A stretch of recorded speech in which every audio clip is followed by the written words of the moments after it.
दोस्तों नमस्कार, मैं जगन्नाथ गौतम सियासत हिंदुस्तान यूट्यूब चैनल पर आपका स्वागत है। दोस्तों, आप अक्सर देखते हैं कि पाकिस्तान में भारत विरोधी आतंकवादियों का सफाया किया जा रहा है।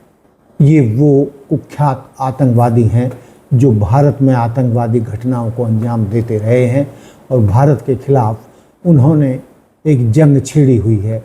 लेकिन दोस्तों, पिछले कुछ समय से इन बड़े बड़े आतंकियों के मारे जाने की खबरें आ रही हैं। उन्हें कौन मार रहा है, इस बारे में कोई स्पष्ट समाचार किसी के पास भी नहीं है। यहाँ की पाकिस्तानी खुफिया एजेंसी ISI भी इस मामले में बहुत ज़्यादा नहीं जानती और वो भी ये नहीं बता पा रही है कि भारत विरोधी पाकिस्तान में छिपे आतंकवादियों को आखिर मान कौन रहा है। कई लोगों का मानना है कि ये भारत सरकार का चलाया हुआ अभियान है, जिसके तहत राह के एजेंट एक एक कर चुन चुन कर भारत विरोधी आतंकवादियों का सफाया कर रहे हैं। दोस्तों, अभी हम निश्चित रूप से तो नहीं कह सकते लेकिन कितने आतंकवादी मारे जा चुके हैं, लेकिन भारत के लिए तो ये सुखद स्थिति है। यदि हम विभिन्न मीडिया रिपोर्ट्स, खुफिया दस्तावेजों और रक्षा विशेषज्ञों के आकलन के अनुसार माने तो 2020 से लेकर अब तक पाकिस्तान और पाकिस्तानी अधिकृत कश्मीर POK में लगभग 30 से 35 हाई प्रोफाइल भारत विरोधी आतंकवादी और वांछित अपराधी अज्ञात हमलावरों के शिकार हो चुके हैं। दोस्तों, कैसा ये सिस्टम है, कोई समझ नहीं पा रहा है।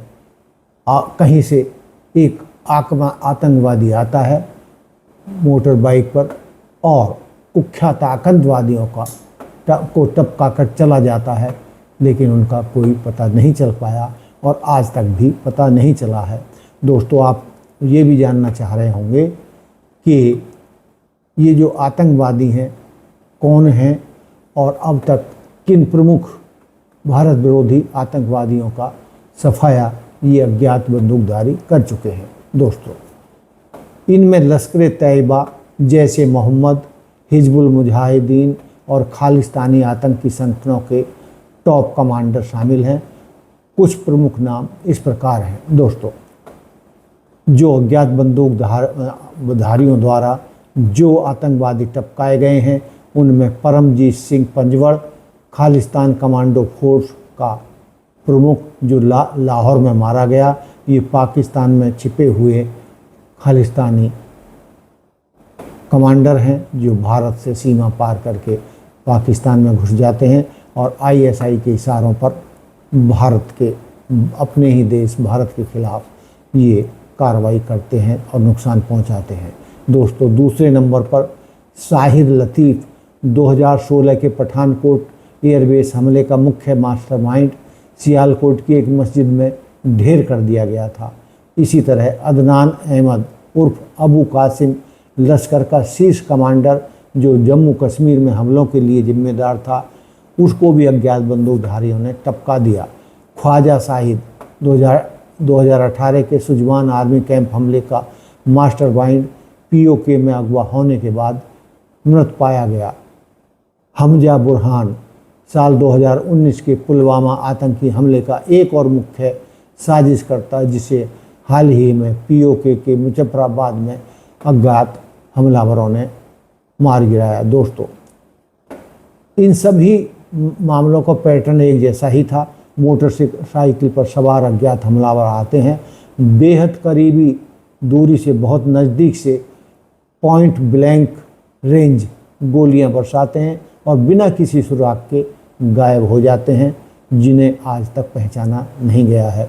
पाकिस्तान की एजेंसियां जैसे ISI आज तक इनमें से एक भी हमलावर को पकड़ने या बेनकाब करने में नाकामयाब रही है। फिर सवाल ये पैदा होता है कि इस तरीके से भारी तादाद में भारत विरोधी जो आतंकवादी टपकाए जा रहे हैं, तो फिर दाऊद इब्राहिम अभी तक क्यों जिंदा है। दोस्तों, ये तो भारत सरकार भी कई बार स्पष्ट कर चुकी है कि भारत सरकार ने इस अपने बहुत ही खूंखार दुश्मन दाऊद इब्राहिम को टपकाने के लिए, उसकी सांसें बंद करने के लिए कई अभियान चलाए हैं। लेकिन दोस्तों, दाऊद इब्राहिम पाकिस्तान के लिए कोई आम भगोड़ा नहीं है।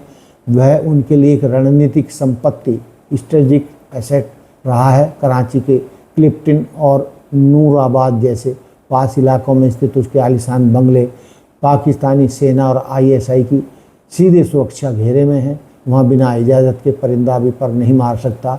उसकी सुरक्षा का स्तर किसी देश के राष्ट्रपति प्रधानमंत्री जैसा है। इसी के चलते अज्ञात हमलावर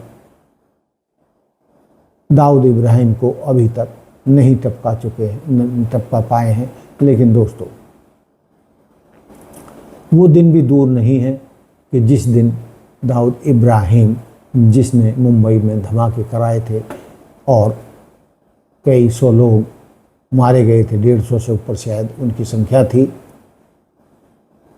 वो बचने वाला तो है नहीं।